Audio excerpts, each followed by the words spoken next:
அனைவருக்கும் அன்பு மிகுந்த வணக்கம்.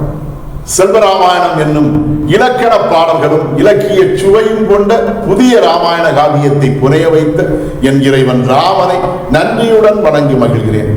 செல்வராமாயணம் பருவம் 3 அயோத்தி பருவம், காலம் 8 பரதன் காலம். பரதனுடைய அன்பினுள்ளே அடைக்கலமாய் சேர்ந்த மக்கள். பாடல் எண் 1043. இப்படியும் நல்லவனும் என முன்னர் வியந்தவரி ஒப்பில்லா பேரன்பின் உளவடிவார் அயர்ந்தனரி செப்பிடமும் மறந்தின்ப சிகரத்தில் உயர்ந்தனரி அப்பெரிதாம் அன்பினுள்ளே அடைக்கலமாய் மயங்கினரி. இதுவே 1043வது பாடல். இந்த பாடலுக்கான விளக்கத்தை காண்போம். இப்படியும் நல்லவரோ என முன்னர் வியந்தவரே என்ற முதல் வரிக்கான விளக்கம். இப்படி கூட ஒருவன் நல்லவராக இருக்க முடியுமோ என்றெல்லாம் முன்பே பரதனுடைய உள்ளத்தை பார்த்து வியந்து போயிருந்த அந்த கோசல நாட்டு மக்கள் யாவரும் ஒப்பில்லா பேரன்பின் உளவடிவார் அயர்ந்தனரே.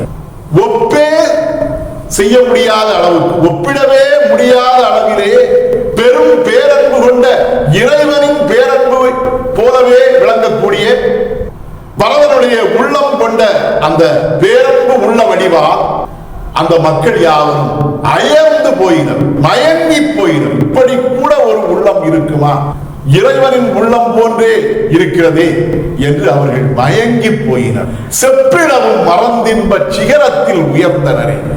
அவர்களால் வார்த்தைகளால் பேச முடியவில்லை, வார்த்தைகளை வெளியிட்டு அவர்களால் பேச முடியாமல் இன்பச் சிகரம் என்கிற இன்பத்தின் உச்சத்திலே அவர்கள் சென்றடைந்தனர்.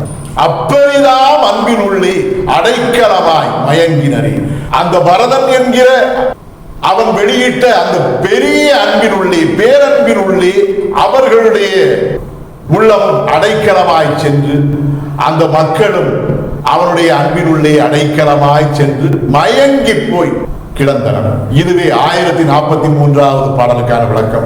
செல்வராமாயணத்தின் 1044வது பாடல் மற்றும் அதன் விளக்கம் ஆகியவற்றை அடுத்த பகுதியில் காண்போம். இறையருளால் அடியேன் இயற்றிய நல்லதோர் இலக்கியத்தையே செல்வராமாயண காவியமாக உங்கள் முன் தொடர்ந்து வழங்கி வருகிறேன். உங்கள் அன்பையும் ஆதரவையும் தொடர்ந்து தந்து இந்த புதிய ராமாயண காவியத்தை அனைவரிடத்திலும் கொண்டு சேர்க்குமாறு உங்களை அன்போடு கேட்டுக்கொள்கிறேன். அனைவருக்கும் நன்றி, வணக்கம்.